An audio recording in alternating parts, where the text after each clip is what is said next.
Hey guys, my name's Abby Hopkins, and today I'm going to be talking about constructivism.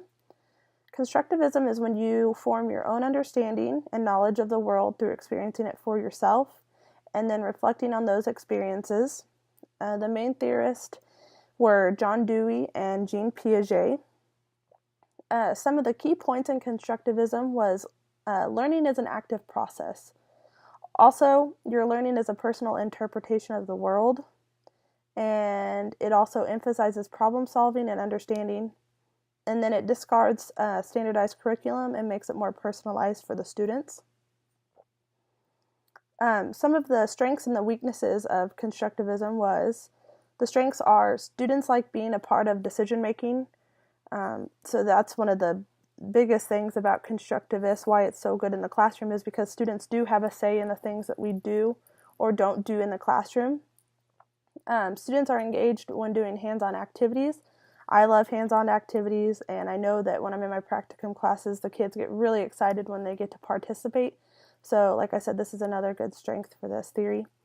And then students can also be proud and have a sense of ownership when doing things on their own or doing the hands-on activities, because they did have a part in it and they did learn something from it.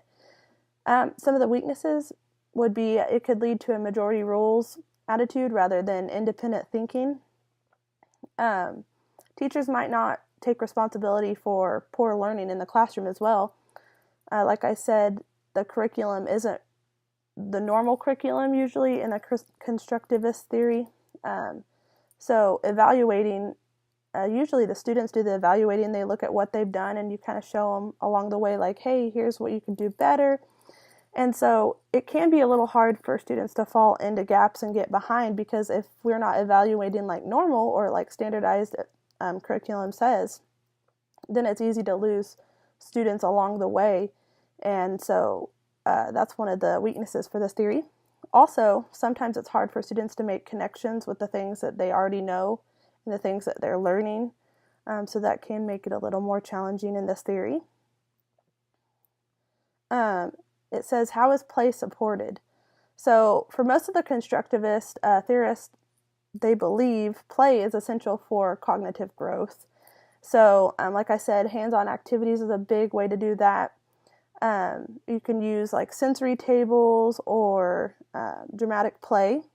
And that's also a way to get them in groups, because constructivists are known for having group projects and getting kids together and letting them talk and discuss what they think and feel. And so that's another way that play can be used in this theory. And then it asks for the evidence that I had when I observed the classroom. And so some of the things that I observed in Miss Lawson's classroom, she made pumpkin mousse for the kids. And it was a hands-on activity because the kids were able to add in the ingredients that were already poured into little bowls and measured out. And so the kids took turns pouring it in, and then she'd let them take turns stirring. And so that was one of the ways I observed it. She also didn't do a lot of talking. She kind of let the students facilitate the conversations and ask questions. And then, of course, she would answer them, but they did the majority of the talking. And then, like I said, with group projects, like she had them get in groups when they were doing coloring worksheets or whatever worksheets that she had them doing. They would get with their tables and then they would work together and kind of talk about it.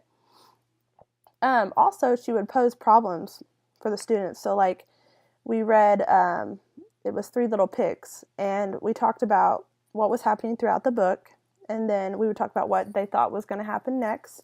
And this kind of led us to what they know and their prior knowledge, and then also got them thinking about what they thought was coming up. So it was pretty obvious, I felt like, that she was a constructivist. I'm sure that there's other theories that she used as well, but for the most part, I felt like she was a constructivist. And lastly, what I've learned from studying this theory and its integration of play that I will use in my career, I've learned that students need to do most of the talking, and they need to discuss and ask questions, and all we are supposed to do as teachers is just facilitate the conversation or facilitate the play. I've learned that the talking and the discussions that we use, it's really important, and it is conductive to their learning. Also, like I said earlier, hands-on activities is really, really important and a good way to get students engaged and enjoying the activities that we do. So I know that I'll be using a lot of hands-on activities, and it's as simple as, like having a sensory table, or like in one of my practicum classes, I had a teacher who was doing a lesson plan over apples, and she brought in some apples, and after we talked about, kind of what kind of different apples there were and whatever, she let the students stack them on their head and see how many they could get on their head, and it was really cool. The students were super involved. They loved the activity. It was really neat, and it was something that probably didn't cost more than like $5 to do. So that was something that I liked. And then also, I did learn, like I said, that it's easy for students to fall behind using this theory. And so that's something that I didn't ever really think about, was the negative side to it. So I'll be more aware of the gap, and so that students don't fall behind, I will try harder to evaluate them and make sure that I do pay attention and that I don't let students fall behind in class. So that's really all I learned about constructivism, and I'm sure there's a lot more to learn. It's a big theory, and I know that there are other theories that make it up, basically, the social constructivists and then just regular constructivism. So I know that there's a lot more to learn in my teaching career, and this is just the tip of the iceberg. But I enjoyed this activity, and I appreciate you guys listening. Thank you.